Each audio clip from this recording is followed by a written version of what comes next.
Assalamualaikum warahmatullahi wabarakatuh. Hello, my name is Rifki Ridala.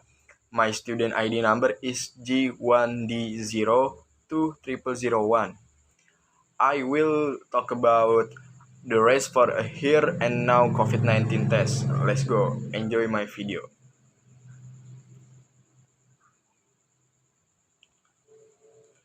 Diagnostic testing for COVID-19 infection is one of the linchpins of the global effort to combat the deadly pandemic. But the strategy normally used for that has a few downsides. For one, the nasopharyngeal swabing demands the service of a healthcare worker who is te- who is then put at risk of contracting the disease. Also, the sample taking procedure, which involves sticking a very long flexible swab through a nostril and into the nasopharynx and the back of the nose and throat, is so unpleasant that some people resist being tested. And because the samples must normally be sent to a distant lab for processing, it often takes hours to 2 days for results to become available. What the world desperately needs is a way to diagnose infection with the virus more quickly and easily. Breakthrough here would allow for truly widespread testing and the identification of people with asymptomatic infection who often inadvertently spread the disease. Research across the world have been racing to develop better COVID-19 tests, and biochemists and molecular biologists have made significant progress in just a handful of months. But engineers too have been working on technologies that might provide what everyone so dearly wants: inexpensive tests that don't require swabbing and that can be rapidly performed by anyone, anywhere. If not this pandemic, then perhaps in the time for the next one. In the usual method for diagnosing COVID-19 infection, the nasopharyngeal swab sample is sent to lab. Their, technician use a procedure called reverse transcription polymerase chain reaction, or RT-PCR, to check for the presence of the SARS-CoV-2 virus, which causes COVID-19.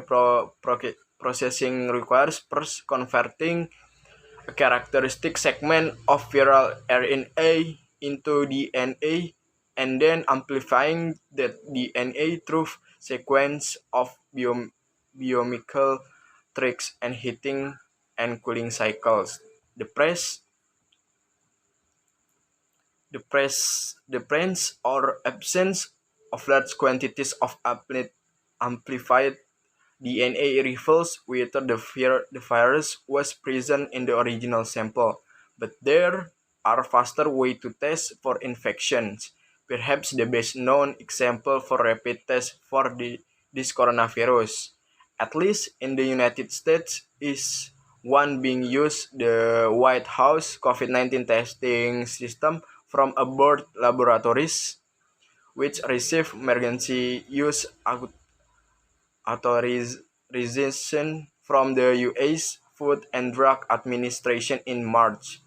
It used a toaster size instrument called ID Now, which about introduced in 2014 to detect influenza strep A and respiratory syncytial virus. The device employs a biochemical strategy to amplify viral RNA without the need for heating and cooling, which allows it to produce results from a swab sample in 13 minutes or less. That's much faster than RT-PCR based tests, which take an hour or more to run through the necessary series of thermal cycles. The speedy result can get with about ID now COVID-19 test make it immensely attractive. But there has been considerable controversy about the reliability of those results. A study post a reprint server in May found that the ID now test missed the third of positive sample out of about has stated that it missed only a few percent of positive in real world situation.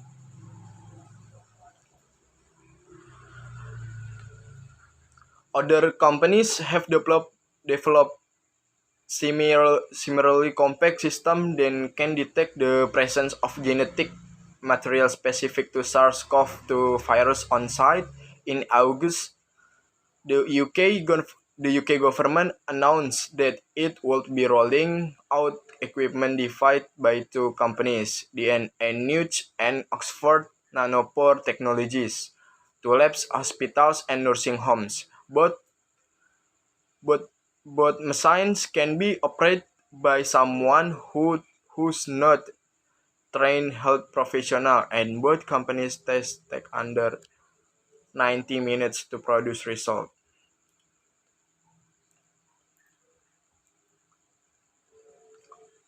In another day, in another key development, the FDA has granted emergency use authorization for several testing protocols that do away with the nasopharyngeal swab and rely instead on saliva. This include on called saliva direct from the Yale School of Public Health and another developed at Rutgers University that allows people to collect the samples at home. Such such advance make it more like likely that speed sampling will one day become the normal for tests based on RT-PCR.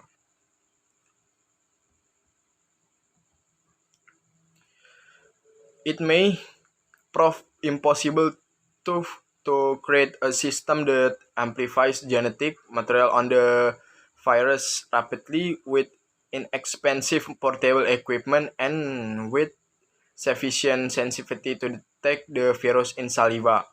Fortunately, there is a fundamentally different strategy that might check all these box antigen-based tests.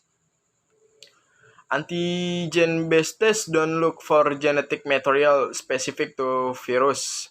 Instead, they use antibodies, large molecules that have just the right shape to bind with protein molecules specific to the virus, such the now famous spike protein that decorates the surface of SARS-CoV-2. The molecular targets of such antibodies are called antigens. When people are infected, one part of their immune response is to manufacture antibodies to the virus. These molecules can also be produced and incorporated into test kit to be mixed with a sample of mucus or saliva. The tricky part is determining whether antibodies in the test solution have indeed attached to a virus, which is what signals that the person being tested has an active infection. Biochemists have experience with this challenge and have developed various antigen-based point of care tests for other viral diseases. At the time of this writing, the FDA has granted emergency use authorization to for companies for such antigen-based tests for COVID-19.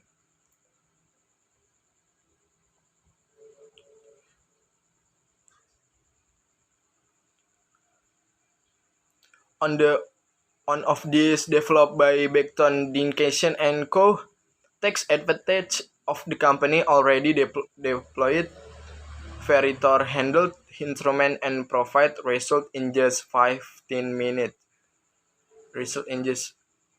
minutes, but the world could still benefit from the ability to base people for this virus using simpler, cheaper equipment and by testing saliva instead of requiring a swab. The best situation would be like a pregnancy test, say Angela Rasmussen, a virologist at Columbia University.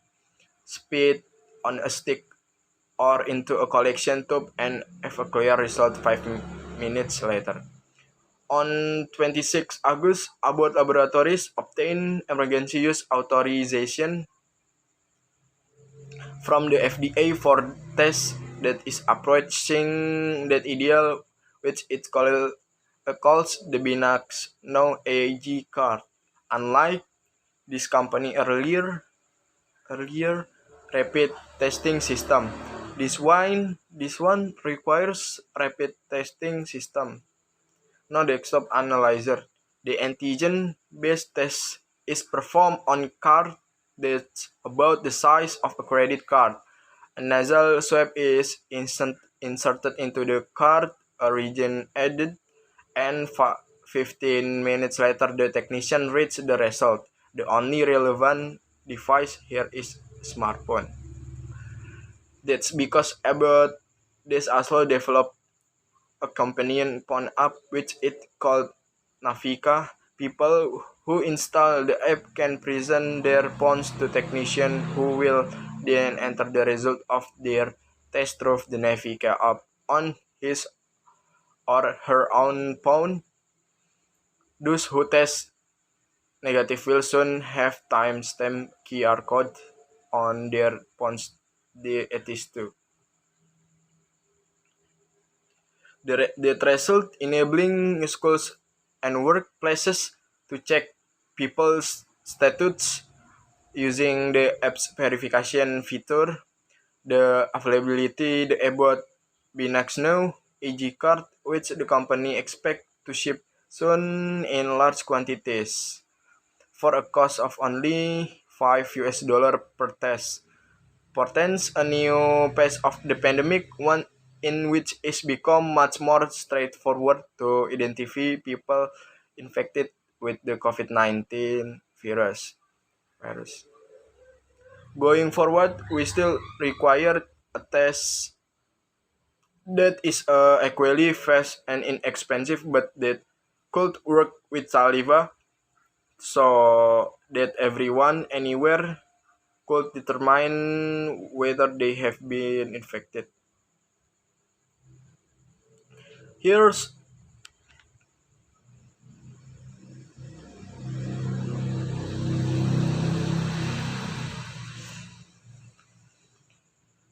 so inexpensive but that could work saliva so that anyone anywhere could determine whether they have been infected. Here where some new technologies might be able to make a special contribution in a quest for such a test. At the University of Minnesota, material science engineer Jian Pingwang had been working on novel, novel technique called magnetic particle spectroscopy for detecting influenza. But the end of March, he made a big pivot, modifying his device to aid in the battle against COVID-19. One approach mixed the samples with magnetic nanoparticles coated with antibodies that target the SARS-CoV-2 virus. The challenge, as with any antigen-based technique, is figuring out whether the virus indeed attached to them. Okay, so many of me. If there is a mistake word, please forgive. Wassalamualaikum warahmatullahi wabarakatuh. Thank you.